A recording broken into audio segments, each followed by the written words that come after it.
E a gente já faz, mais uma vez, conexão com Brasília. Voltamos a falar da operação da Polícia Federal, que prendeu militares hoje, que estariam envolvidos na tentativa de executar um plano de matar o presidente Lula, o vice-presidente Geraldo Alckmin e também o ministro Alexandre de Moraes, isso no final de 2022, antes da posse presidencial. Portanto, Rodrigo Orengo está aqui com a gente para falar da repercussão.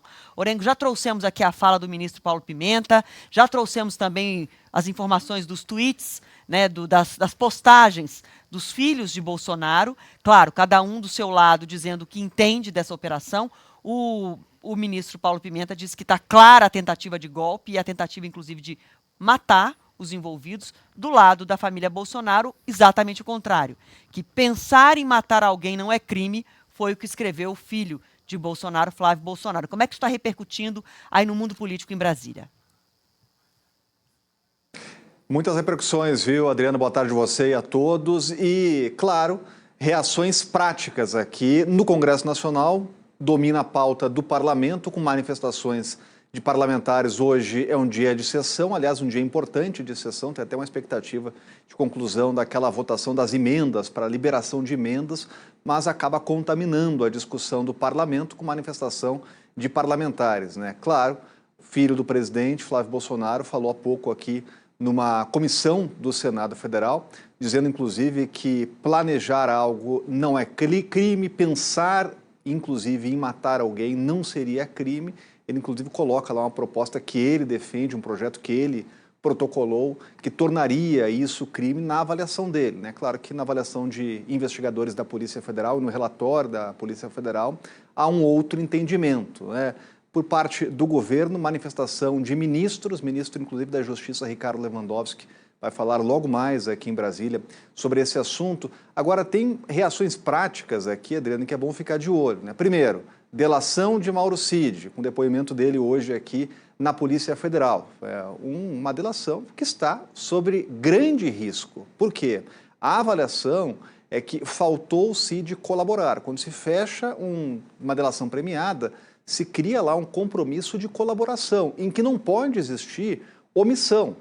E Mauro Cid acabou deletando mensagens importantíssimas que foram recuperadas graças a um trabalho de perícia no celular, um trabalho demorado, e só agora se chegou a essa conclusão, se chegou a essas mensagens do celular de Mauro Cid.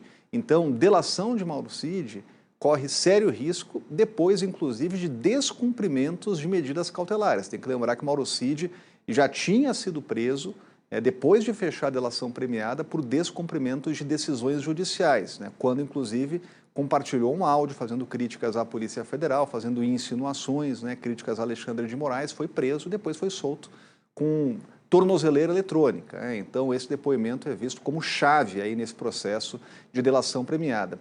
Também reação clara e direta no debate político. Enquanto a gente via uma discussão aqui dentro do Congresso Nacional, até no âmbito da eleição à presidência da Câmara, sobre aquele projeto da anistia, essa operação e novidades dessa operação que chocam o meio político, é claro que fazem aquele movimento refluir, é um movimento que perde força depois do atentado aqui no Supremo Tribunal Federal e agora com essa nova fase da operação, com novas prisões, o que reaviva esse caso e agora com esse plano que choca muito a classe política. Quem deu uma manifestação bastante dura hoje foi o presidente do Senado, o presidente do Congresso, Rodrigo Pacheco, se colocando frontalmente aí contra, obviamente, qualquer tipo de ação que atente contra a democracia, mas se posicionando firmemente. Agora, em relação a esse debate de uma proposta que anistiaria condenados do 8 de janeiro, realmente, conversando com parlamentares e líderes partidários, uma proposta que perde muita força aqui no parlamento. E, Adriana, em um momento que a gente vê aqui autoridades públicas rediscutindo até a segurança de instituições, de autoridades depois do atentado, justamente contra o Supremo Tribunal Federal.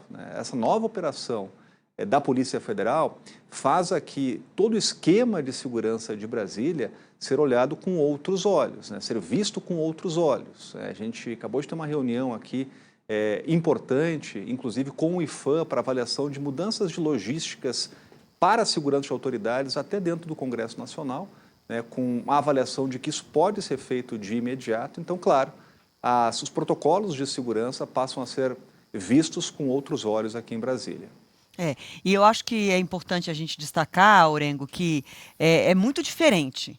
Você falar que o tio França, que o Francisco, o homem que se explodiu na frente do Supremo Tribunal Federal, é um louco, um aloprado, que agiu sozinho, colocou a vida de muitas pessoas em risco, mas acabou se matando e agiu sozinho, é um fato.